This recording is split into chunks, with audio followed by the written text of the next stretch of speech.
Lorsqu'un homme tente de se suicider et qu'il échoue, qu'on l'amène à l'hôpital, que font les médecins? Ils tentent de le ramener à la vie. Ils tentent de lui rendre la vie, alors qu'il avait exprimé la volonté de la quitter. C'est vous qui mentez. C'est vous qui mentez quand vous inscrivez l'euthanasie et le suicide assisté dans le Code de la santé publique. Régulièrement, vous utilisez le terme « il s'agit d'éteindre la lumière ». Mais vous voyez bien qu'il y a là quelque chose qui est totalement erroné. Parce que éteindre la lumière, eh bien, on peut la rallumer. Or, ce dont vous êtes en train de parler, une fois que vous l'avez éteinte, vous ne la rallumerez plus. Donc les soins palliatifs ne sont pas une option secondaire en fait.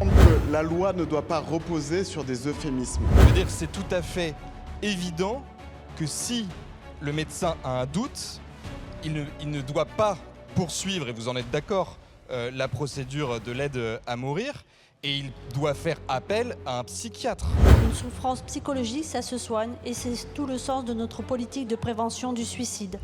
L'étude menée à la maison médicale Jeanne Garnier dit que 90% des demandes d'aide à mourir formulées à l'entrée en hospitalisation disparaissent au cours de la prise en charge palliative. Nous ne pouvons pas nous permettre, par rapport à des personnes vulnérables, majeures, protégées, de commettre le moindre risque que des personnes qui soient sous influence ou qui ne soient pas libres de leur discernement puissent être victimes d'une décision qui leur échappe. De plus, cela fait 30 ans que les Français attendent les soins palliatifs et non pas une loi qui leur permette de se donner la mort.